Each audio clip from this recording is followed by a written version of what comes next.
Então nós temos, esse mês começamos então a reflexão sobre Salmos. Na semana passada o reverendo Andrés deu início.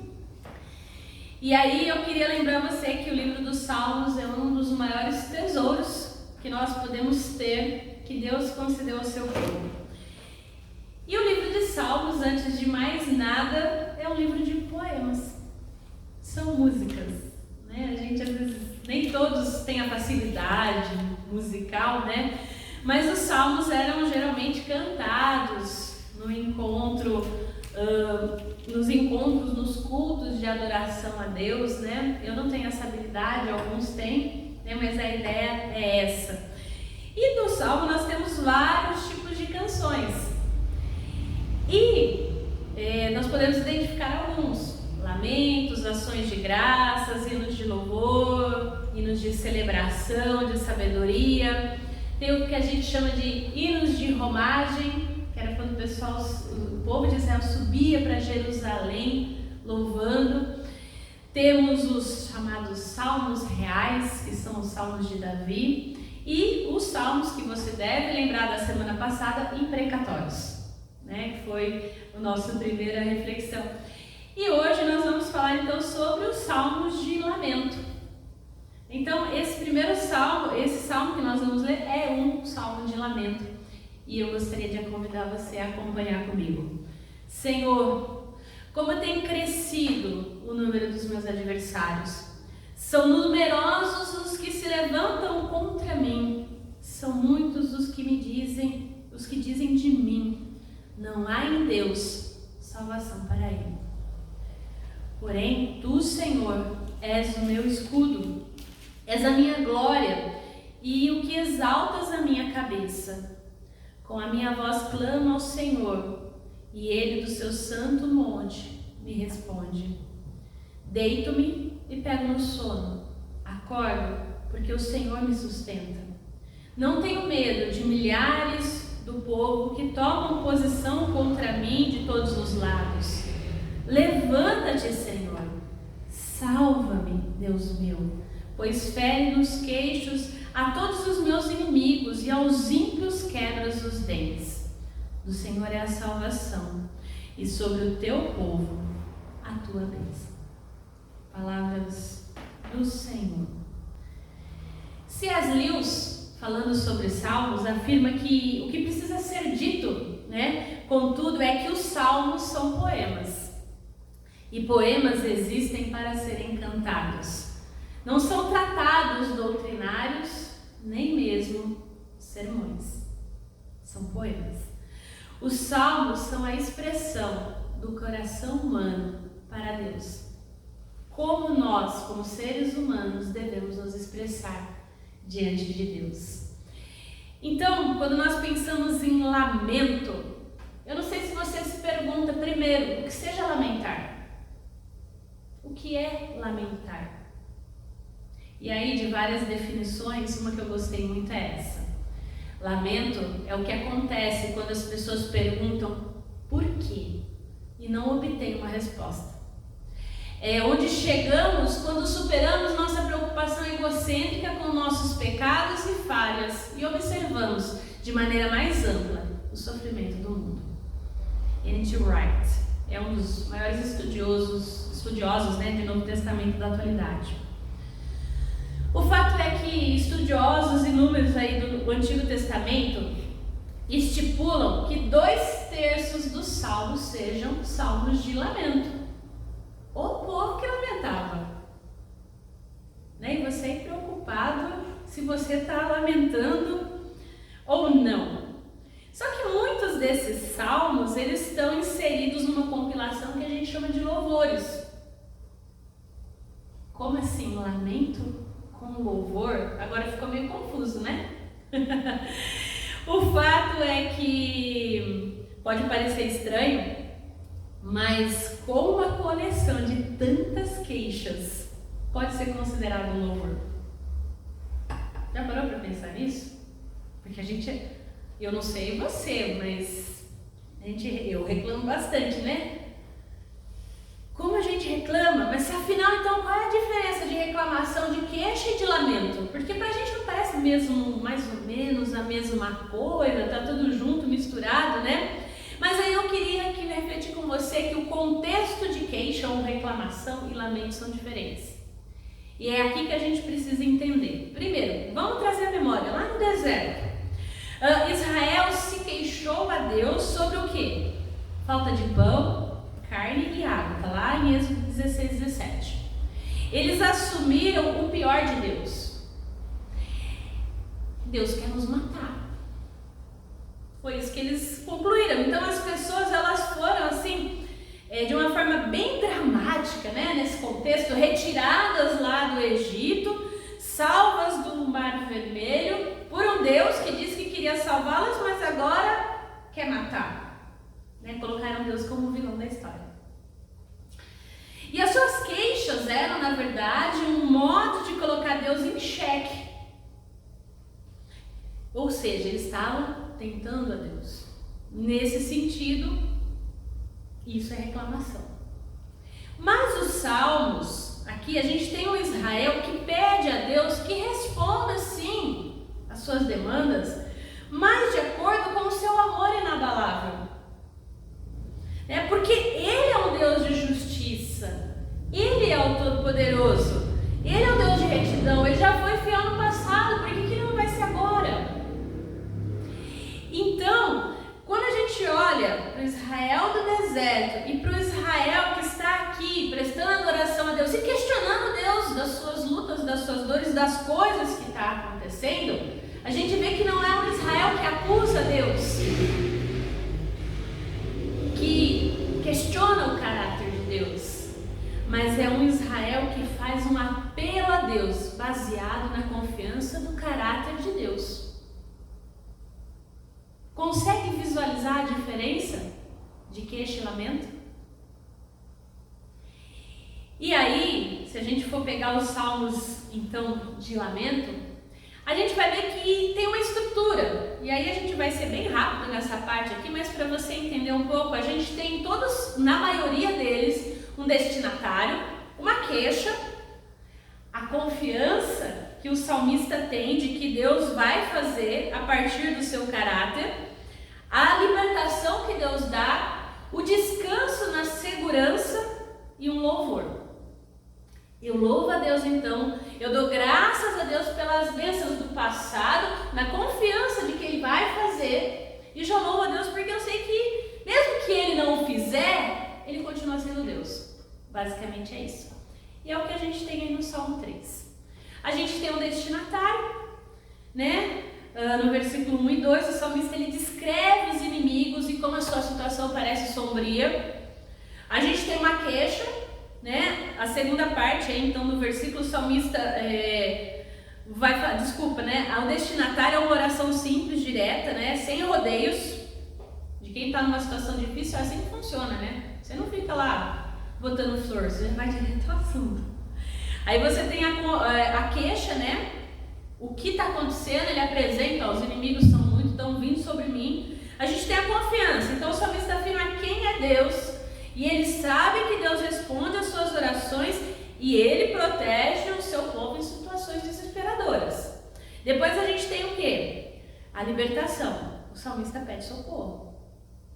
É interessante que a gente nota um pedido de socorro que aparece só agora, depois da expressão da confiança. Ele confia em Deus e por isso ele pede socorro.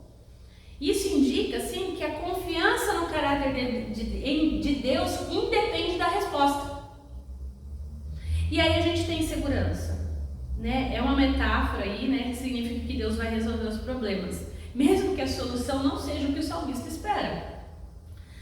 E aí, por fim, um louvor. No final, né, o salmista louva a Deus pela sua fidelidade. Deus é declarado como libertador e abençoador. E aí, a gente vai ver então que esses salmos da lamento descrevem a dor e a angústia dos indivíduos que passam por situações difíceis.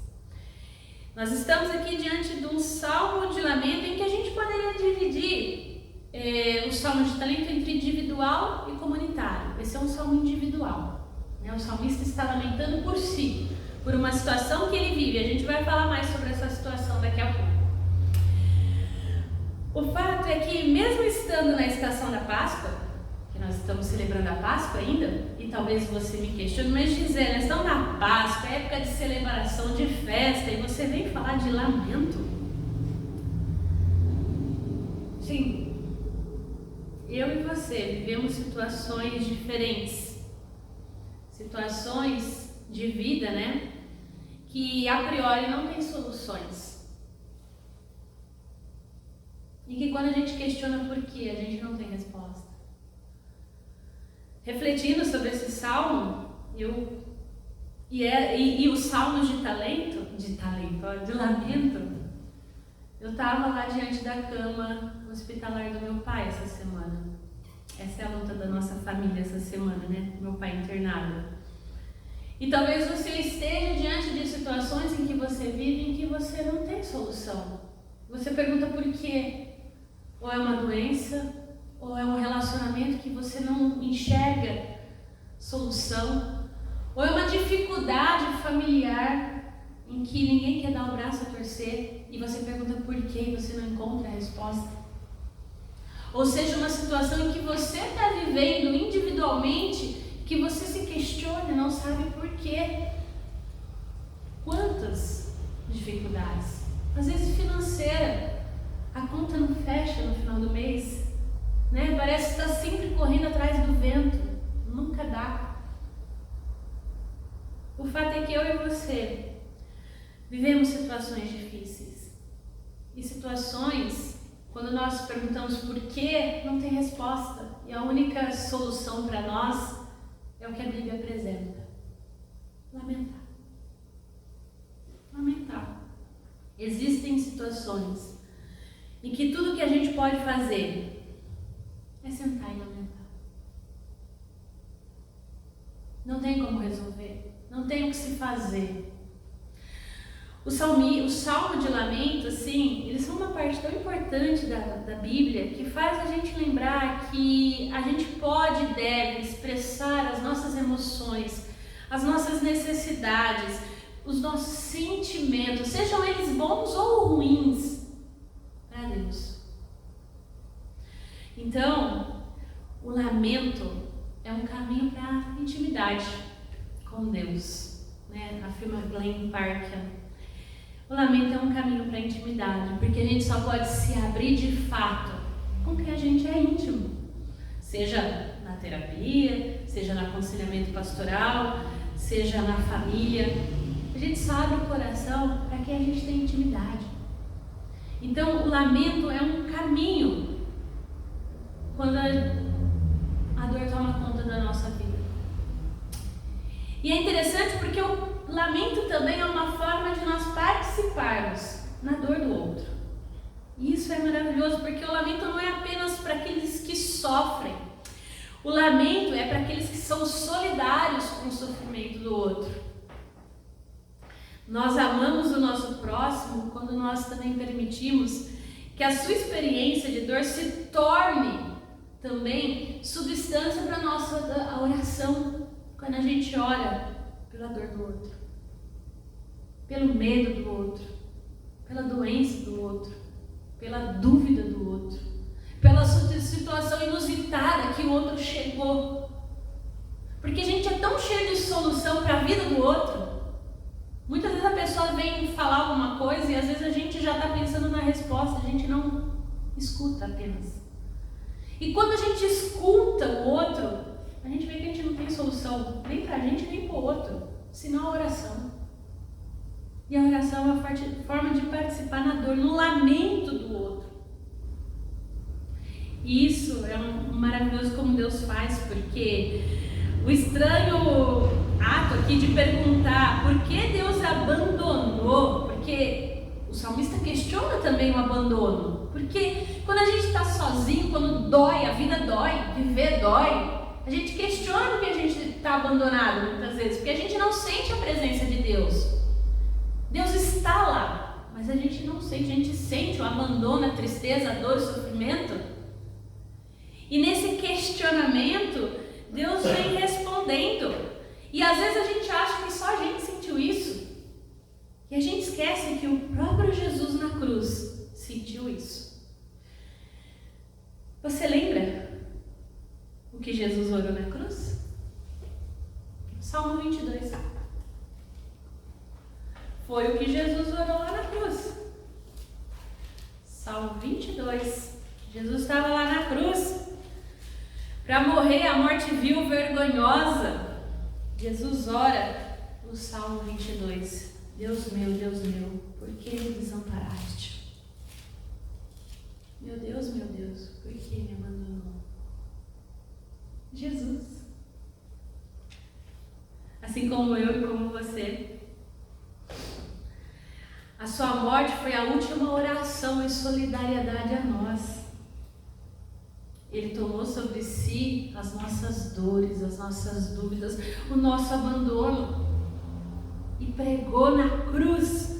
Então todas as orações de lamento que a gente possa oferecer são mais um amém ao que Jesus já fez. E Ele não se importa de ouvir todas essas orações de lamento.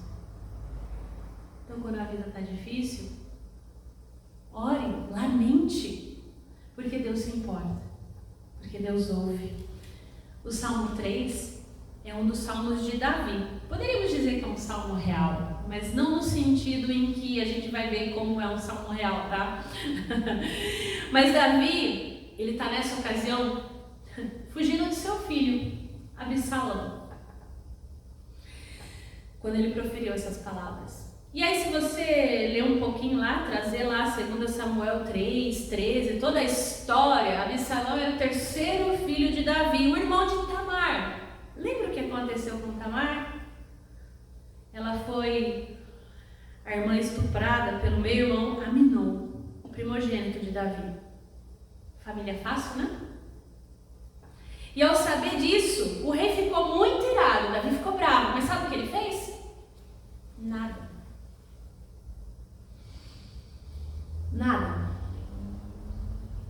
E Absalão, muito provavelmente, diante da negligência do pai, estava muito bravo pelo que ele fez em relação ao que aconteceu com a sua irmã, na sua família. Essa era a situação de Davi. O que podia se fazer? Nada. Davi não tinha feito nada, ele não conseguiu fazer nada, ele poderia ter feito muitas coisas, ele era rei em Israel.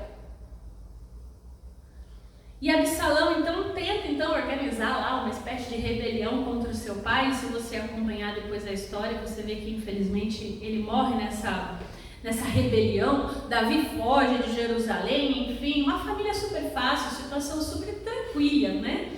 E aí o fato é que nesse salmo, Davi porque Davi não queria matar o próprio filho, Davi foge. E aí a gente vê que Davi, então, ele clama a proteção e o cuidado de Deus diante de uma situação de vida inusitada. O rei Davi, o homem segundo o coração de Deus, lamenta diante do Senhor. Por que ele lamenta? A gente não sabe, pode ser até pela sua incapacidade de tomar alguma atitude, ou diante da dor e o sofrimento, porque a gente sabe que algumas pessoas diante da dor, diante daquelas situações inusitadas, fogem. Não tomam atitude, ficam chocadas. A gente não sabe o que Davi passou, por que ele fez ou não fez. Mas Davi, ele encerra afirmando a sua confiança no Deus que dá a vitória, mesmo diante das situações que ele não entende. E como falar de vitória, né, em tempos tão difíceis que nós vivemos? Porque por todos os lados a gente ouve testemunhos de situações de derrota, de dor, de guerra, de sofrimento, de inimigos invisíveis e implacáveis como a ansiedade, a depressão. A gente vive numa sociedade que prega a vitória, mas que na verdade vive a derrota todo dia. Que diz que você tem que ser mais, que você tem que ser melhor. E nisso você entra nessa narrativa, e a gente estava brincando antes, né? Vivemos a sociedade do cansaço, porque você está sempre correndo atrás de alguma coisa. E no final das contas, não gera muita coisa, além de cansaço. E aí a gente pensa em vitória, e talvez a gente pense, né? Como? Se os inimigos não têm piedade. Davi mostra pra gente, né, que nós devemos confiar em um Deus que dá a vitória, porque Cristo venceu. E a vitória que Ele nos dá não é essa vitória que o mundo dá. É a esperança de que um dia toda dor, todo sofrimento vai cessar. Que na cruz Ele levou sobre si tudo que a gente sofre, tudo que a gente chora. Por isso a gente celebra a Páscoa. Por isso o nosso coração arde no caminho, como ardia o coração dos discípulos de Emaús. Porque a gente sabe que no meio de tudo isso, no meio da dor e sofrimento, como assim você não sabe o que aconteceu em Jerusalém? Né? Diz Jesus para esses discípulos. E a gente vive ouvindo essas narrativas, né? Da morte, da dor, do sofrimento, mas também a narrativa de que Deus, em Cristo, venceu tudo isso. E que a gente possa se agarrar a essa narrativa. A narrativa da cruz, que para nós não é objeto de dor e de sofrimento, mas objeto de salvação e de vitória e de graça e de possibilidade de que um dia toda lágrima, todo medo, toda angústia, toda solidão vai ser cessada. Os salmos servem para nós como igreja para refletir, para pensar como nós precisamos adorar e louvar ao Senhor. Então, quando a vida estiver difícil, quando as coisas estiverem complicadas, não pense duas vezes. Lamente. Tem hora que a gente só precisa lamentar. Tem hora que a gente não tem o que fazer. Não tem. A gente até gostaria, mas a gente não tem o que fazer. E é nessa hora que a gente confia em um Deus que faz milagre. Em um Deus que traça o nosso caminho no meio de tudo isso. No meio de toda essa dor, de todo esse sofrimento, de toda essa angústia, né? O fato é que Deus também é um Deus que lamenta. Não sei se você já pensou nisso, mas o coração de Deus se entristece. Se você olhar Gênesis, ele se lamenta pela maldade humana, pela maldade das suas criaturas. E ele tem consciência de que Israel, o povo que ele chamou, não vai dar conta do recado. Ele dá a lei para tentar ajudar esse povo, mas ele sabe que ninguém consegue cumprir essa lei. E aí o fato é que Cristo toma então sobre si toda essa lei, cumpre essa lei na cruz. E é nessa certeza que Deus lamenta, que Deus chora conosco. E isso é maravilhoso. Paulo diz que o Espírito ora conosco, né, gemendo, né, ensinando para a gente dentro de nós como a gente deve então chorar e gemer para os outros. A doutrina da Trindade nos ensina a reconhecer um Deus único nas lágrimas de Jesus e na angústia do nosso espírito. O nosso Deus chora, o nosso Deus sofre, o nosso Deus se importa. E é nessa certeza que a gente vive, porque Jesus ressuscitou dos mortos, sabendo que a tristeza não é o final da história, sabendo que um dia todo lamento se tornará louvor. Por isso que um lamento de antemão já é um hino de louvor, porque a gente confia naquele a quem a gente lamenta. Continue confiando, porque quando todas as lágrimas forem enxutas, né, quando a morte for tragada pela vitória, quando houver novos céus e nova terra, e tudo se juntar em louvor e adoração, a gente também vai ter um novo corpo. E a palavra diz que nós cantaremos juntos um grande aleluia. Essa é a nossa esperança. Por enquanto, nós levamos o nosso lamento a Deus, enquanto nós esperamos com esperança. Que a nossa esperança seja incurável, porque nós clamamos, né, sempre: vem, Senhor Jesus. Que Deus te fortaleça no dia do lamento, no dia da dor, que você possa esperar uma alvorada melhor do que a tristeza da noite.